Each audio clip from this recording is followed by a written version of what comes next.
So use instance of keyword that we have to discuss.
Okay, so use instance of keyword. Basically, we are using it when you are creating a object of class. हम एक class का object बनाएंगे, लेकिन वो object कौन सा class को reference दे रहा है उसको check करने के लिए हम use instance of keyword use करें. Use instance of keyword is basically it is used to check the object of class is giving a reference to which class. Okay, so just मैंने एक example बताया था आपको.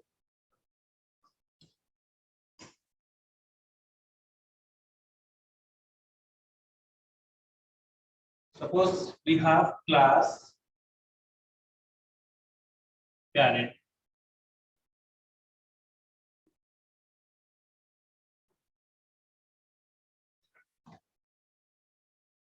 Then we have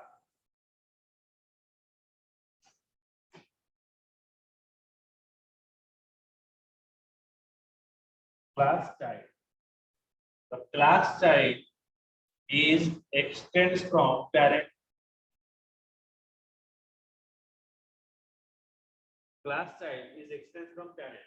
तो ये आपका parent class हो गया, ये आपका child class हो गया. अभी मुझे क्या करना है, मैं parent class का object बनाऊंगा.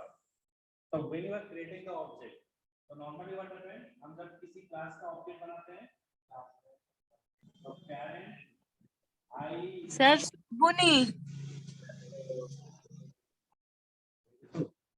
हेलो हेलो ଏବେ ଶୁଭିଲା सर ସିଆଡୁ କୁ ପଳେଇଲେ ଶୁଭୁନି ଏଇଠି କରନ୍ତୁ ଗୋଟେ ମିନିଟ୍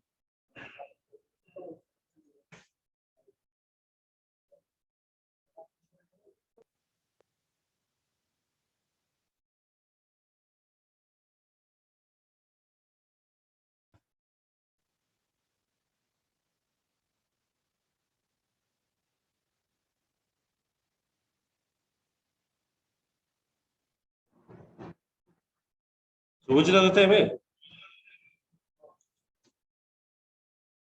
ଆଜ୍ଞା सर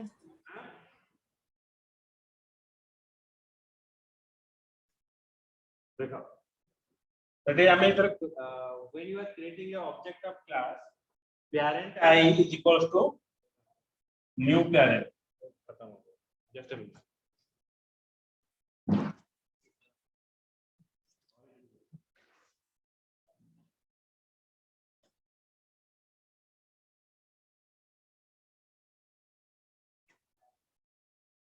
न्यू पैरेंट तो इस तरह से हम क्लास ऑब्जेक्ट बनाते हैं parent I is equals to new parent okay it means you are creating a object of class and it is giving a reference to the parent class अगर यहाँ पर हम क्या करेंगे ना मैं पेरेंट क्लास का ऑब्जेक्ट बनाऊंगा, parent I is equals to new child.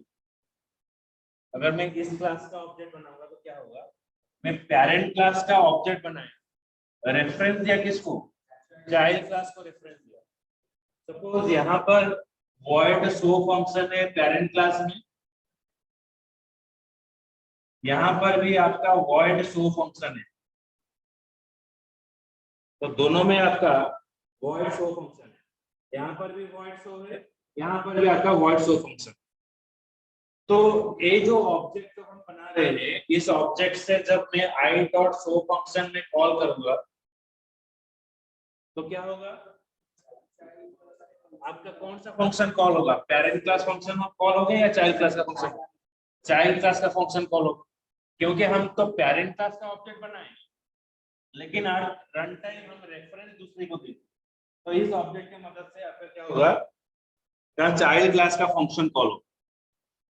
तो ये जो है मतलब मैं पेरेंट क्लास का ऑब्जेक्ट बनाया, पेरेंट क्लास को रेफरेंस दिया, पेरेंट क्लास का ऑब्जेक्ट बनाया, चाइल्ड क्लास को रेफरेंस दिया। तो ये जो सारा चीज है इसको जानने के लिए क्या होगा ना, कौन सा ऑब्जेक्ट किसको रेफरेंस दे रहा है, इसको चेक करने के लिए we have to use the instance of keyword और instance of operator. Instance of operator basically it is used to check the type of the object, मतलब आप कौन सा क्लास का ऑब्जेक्ट को रेफरेंस दे रहे हो। तो ये जो प्रोग्राम है मैं आपको यहाँ पर डिस्प्ले कर रहा हूँ, ये प्रोग्राम ऐसा एक प्रोग्राम है जो आपका रेफरेंस चेक होगा। मैंने यहां पर क्या किया ना, क्लास एम्प्लॉय क्लास, एक एम्प्लॉय क्लास मैंने यहां पर बनाया, उसके बाद class manager extends from employ, उसके बाद class director extends from employ.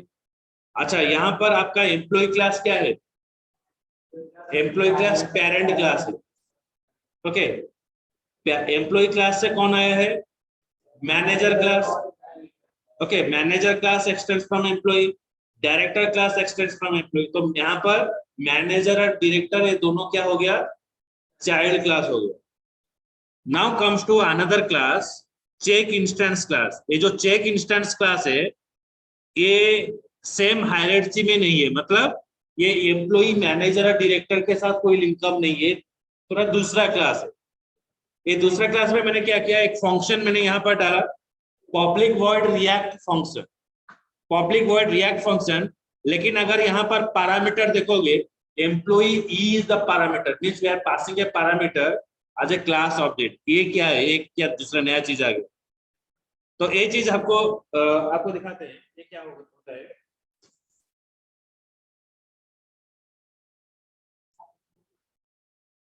Suppose एक क्लास आप ले लीजिए, क्लास XYZ,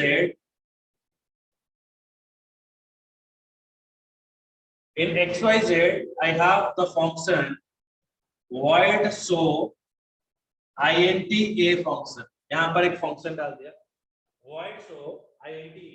ओके, नाउ ये फंक्शन को मैं कैसे कॉल करूंगा, मेन मेथड में हम फंक्शन को कॉल करेंगे। फंक्शन को कॉल करने के लिए आपका जो मेन मेथड है, मेन मेथड में आपको क्लास का ऑब्जेक्ट बनाना पड़ेगा। XYZ is equals to new XYZ।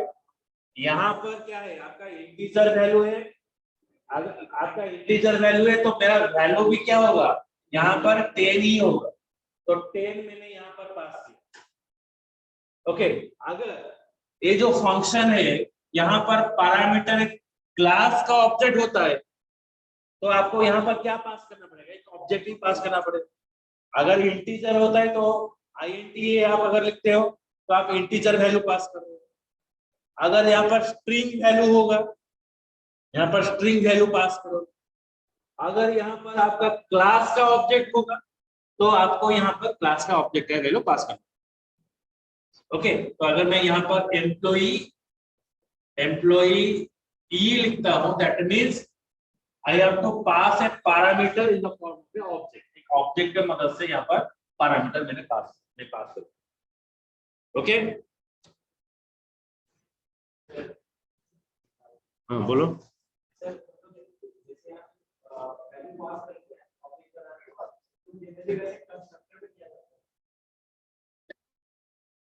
नहीं, ये वाला अलग है सर। ये होगा क्या सर, आई डॉट शो, हाँ उसके अंदर पास कर। ओके ओके, तो ये क्या हुआ, ये कंस्ट्रक्टर के अंदर हाँ, ठीक है। तो आई डॉट शो मतलब ये फंक्शन कॉल होता है। ओके, तो अभी यहाँ पर देखिए, ये जो प्रोग्राम क्या बोल रहा है ना, इसमें हमने पास किया ई is the instance of manager, public void react function, यहाँ पर रिएक्ट फंक्शन आपका आ गया। ओके, नाउ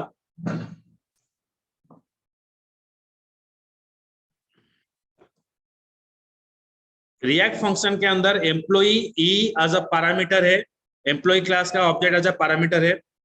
तो यहाँ पर और एक क्लास है, दूसरा class use instance of class.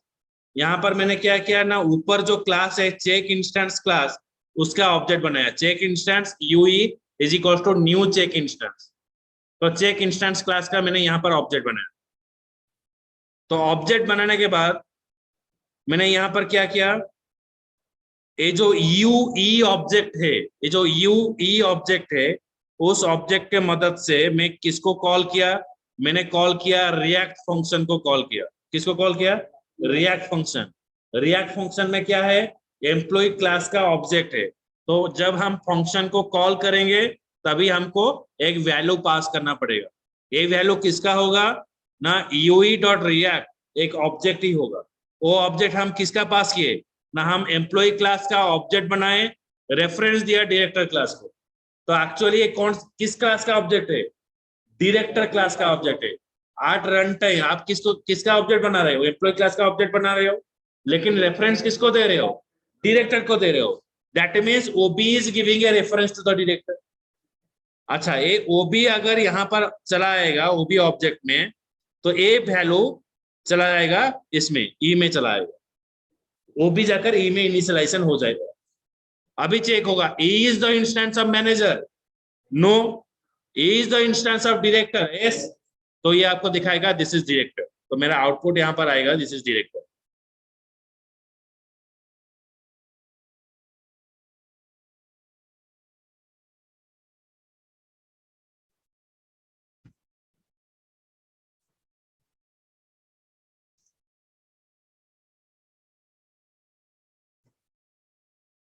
ये क्या अजरे, use instance of, sorry,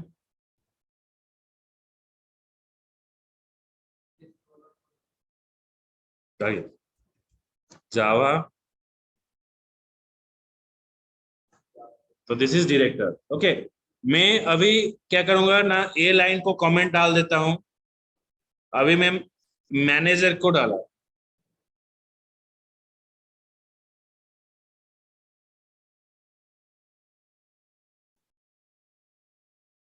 this is manager. Okay, तो आप जिस तरह से रेफरेंस चेंज करोगे उस तरह से वैल्यू भी आपका यहाँ पर चेंज हो जाएगा। Okay, understood. तो this is the work of instance of. अभी और एक नया कंसेप्ट में हम चलते हैं, that is a variable argument.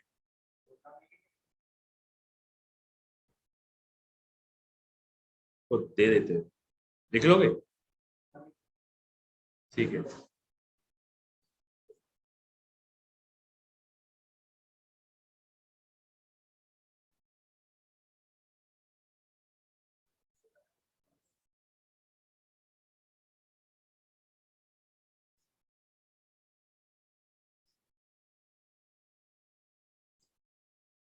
First you understand what is the variable argument, then I will show the program. Let's see that when you are defining a class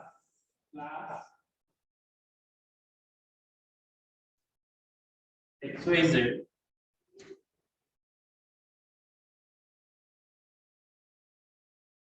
okay, then we define here void show function int a। मैं यहां पर एक ही parameter लिया। Okay, तो जो main method में मैं suppose class का ऑब्जेक्ट बनाया xyz I is equal to new xyz, class का ऑब्जेक्ट बनाया I dot show function.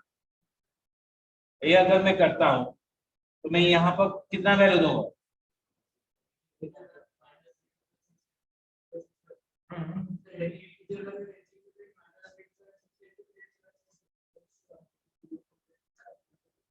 No, no, you not go to that.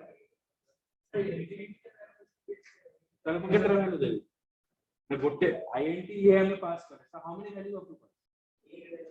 एक ही INT ये मतलब 10। ओके, मैं अगर यहाँ पर 20 पास करूंगा, 10 एंड 20 दो पास करूंगा, ये स्कोर हो पाएगा? Illegal argument exception, runtime exception. So that means your function is allowed to take only one value at a time. Your function is allowed to take only one value at a time. If you pass more than one value, then your constraint is not defined to take more than one value. मैं एक ही parameter दिया, एक ही value pass किया। इसका मतलब है अगर मैं कोई आदमी जाता है कोई शॉपिंग मॉल में तो आइटम खरीदता है, तो इसको कंस्ट्रेंट बोला जाता है कि तुम दो ही आइटम लेकर आओ, तीन ही आइटम लेकर आओ। तो ये अपने आप एक भी ला सकता है, दो भी ला सकते हैं, तीन भी ला सकते हैं, खाली भी आ सकते हैं। ओके, एक भी ला सकता है, दो भी ला सकता है। सपोज मैंने देखा दो आइटम, तो मैं दो आइटम डिफाइन करूंगा। मैं कस्टमर को बोला नहीं तुम सिर्फ दो आइटम लोगे, तो मैंने यहाँ पर डिफाइन कर दिया दो आइटम के लिए दो मुझे एडिशन करना पड़ेगा, प्राइस INT सपोज मैंने दिया। लेकिन कस्टमर को पता नहीं है वो कितना आइटम खरीदेगा, जब जाता है उसको भी पता नहीं होता कितना आइटम खरीदेगा, वो पॉकेट में डालता जाता है। तो सपोज उसके पास 100 आइटम है, तो ये बोला हाँ सपोज एक कस्टमर आ रहा है, एक आइटम ले रहा है, मैं एक ही पैरामीटर दूंगा। और एक कस्टमर आ रहा है, जब दो आइटम के लिए मुझे पूछ रहा है, मैं दो आइटम नहीं दे पा रहा, तो बोलेगा ठीक है। मैं क्या करता हूं, मेरे पास 100 आइटम है, तो मैं 100 बार वेरिएबल डिफाइन करता हूं, INT A, INT B, INT C, INT D, इस तरह से मैं 100 वेरिएबल डिफाइन करता हूं। लेकिन 100 वेरिएबल डिफाइन कर, लेकिन एक कस्टमर आया सिर्फ एक ही आइटम लिया, तो और जो 99 फील्ड क्या है, वो डिफॉल्ट वैल्यू 0 इनिशियलाइजेशन हो गया, मतलब ब्लैंक हो जाएगा। तो ये प्रॉब्लम है। मतलब अगर एक आदमी 100 आइटम लेता है तो उसका 100 कॉलम रो का बिल आएगा। एक अगर एक ही आइटम लेता है उसका भी 100 बिल आएगा। मतलब एक आइटम में आएगा सपोज 35 रुपीज, अलग में 0 0 0 0 0 आता है। समझ में आ रहा है कंसेप्ट? ये कंसेप्ट बोल रहा है अगर सपोज मैं एक ही वैल्यू देता हूँ 99 वैल्यू स्टोर नहीं कर पाऊँ, मतलब एक सर कस्टमर आउटरे टिके बुझे दिया था।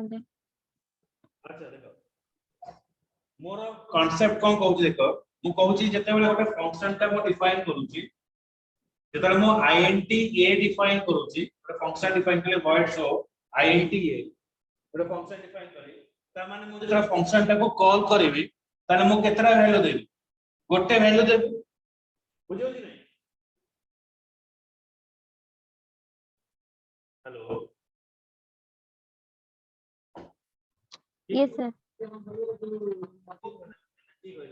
अर्पिता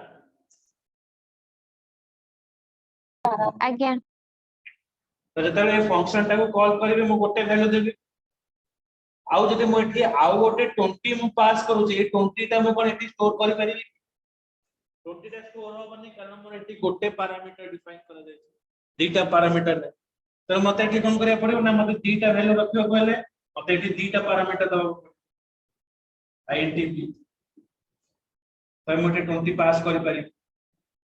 सपोज मो पाखरे गोटे दुकान अछि, मो पाखरे दुकान रे मो पाखरे 6 आइटम ओके सपोज मो पाखरे मो डिफरेंट कोर्स कोन करूची प्रोवाइड करूची तो different course is having different price तो आईएनटी ए आईएनटी बी आईएनटी सी आईएनटी डी मेरे पास 4 कोर्स का 4 डिफरेंट प्राइस तो एक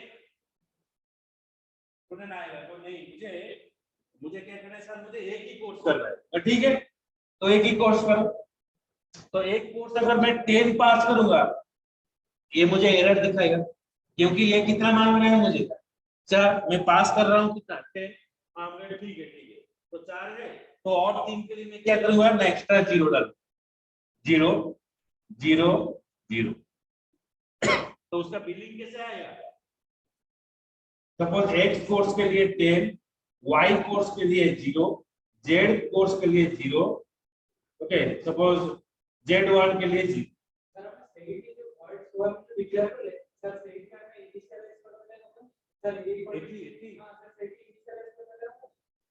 डिफॉल्ट वैल्यू डिफॉल्ट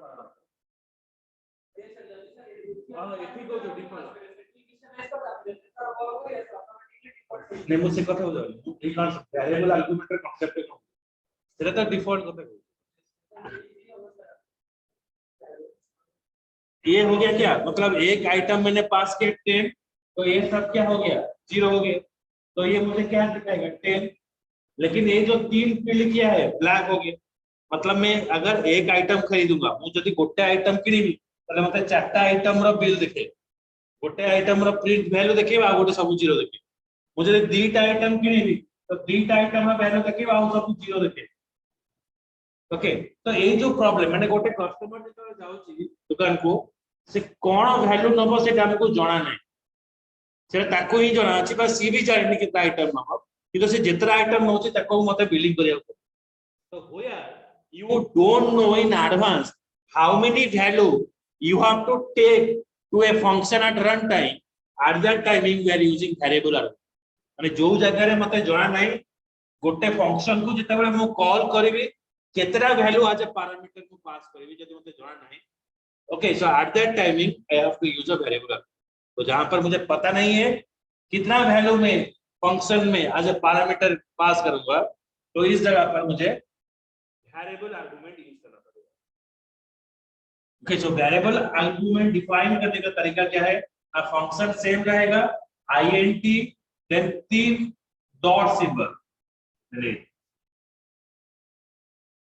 ओके तो यहां पर जब आप शो फंक्शन को कॉल करोगे ओके आप कितना वैल्यू स्टोर कर सकते हो 1 स्टोर कर सकते हो 2 स्टोर कर सकते हो 3 स्टोर कर सकते हो 4 स्टोर कर सकते हो 5 6 जितना मर्जी आप वैल्यू है सब उसको जिसने इसके अंदर स्टोर कर जब आप मल्टीपल वैल्यू इस जगह पर स्टोर करोगे तो ultimately when all the values are store in ये variable then it becomes an array एक क्या होता है एक मेमोरी लोकेशन होता है जहां पर आप एक से ज्यादा वैल्यू स्टोर कर सकते हो और सेम टाइप का वैल्यू है तो यहाँ पर जो वैल्यू हम पास कर रहे हैं सेम टाइप का है तो ये जब वेरिएबल आर्गुमेंट ए पे स्टोर हो रहा है तो that is also called as what array तो आरए से वैल्यू रिट्राइव करने के लिए हम यूज करेंगे क्या एनहांस फॉर लूप यूज करेंगे एनहांस फॉर लूप की मदद से सारा वैल्यू हम रिट्राइव कर सकते हैं अभी प्रोग्रामेटिकली हम आते हैं ओके हां नहीं दीजिए हुए फॉर डिक्लेयर हां वो भी हो सकता है लेकिन ये वेरिएबल आर्गुमेंट है हाँ आरए फॉर्म में भी कर सकते हो लेकिन आरए फॉर्म में क्यों लिखोगे तो आ गया है वेरिएबल आर्गुमेंट उसका रिप्लेसमेंट समझ में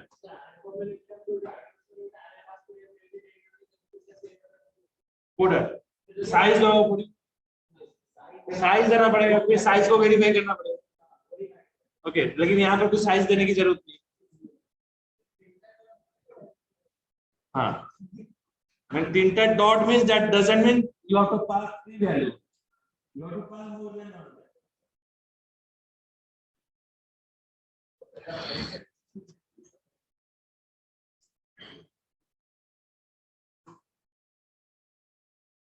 बुझेला अर्पिता बुझेला प्रज्ञा ଆଜ୍ଞା sir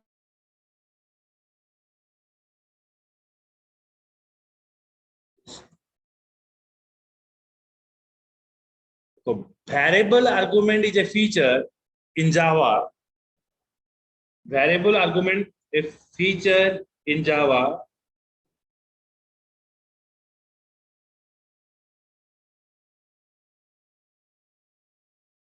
which is introduced in Java 5.0.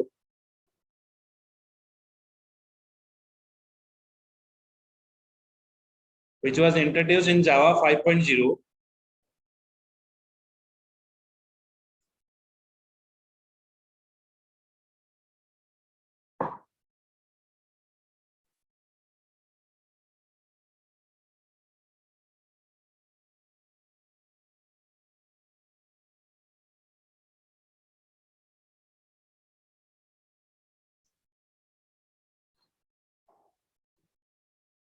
It is used to take number of argument.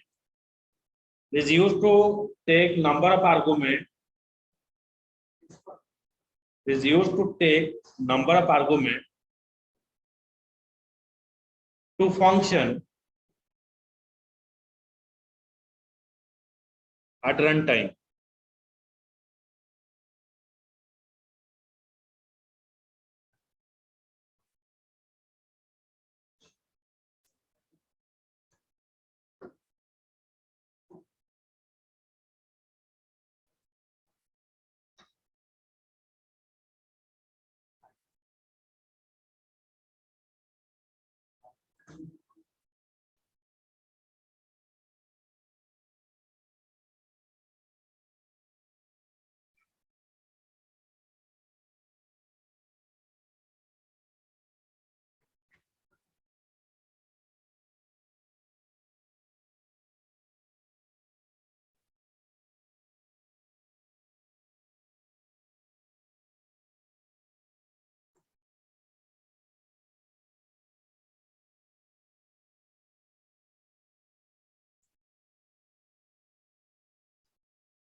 Okay, now check here. Class var. यहाँ पर क्लास var एक डिफाइन किया गया है. तो यहाँ पर एक फंक्शन है int sum arrays. Okay link खत्म हो जा रहा है एक बार ज्वाइन कर. Class var int sum array then int arrays. Okay तो देखो यहाँ पर 3 डॉट सिंबल हम यूज कर रहे हैं int arrays. ओके फंक्शन का रिटर्न टाइप क्या है int है. अगर आपका इंटीजर है तो ये आपको वैल्यू रिटर्न करे. अगर आप void यूज करते हो return type it doesn't return any value. अगर आप int यूज करते हो आपको वैल्यू रिटर्न करेगा.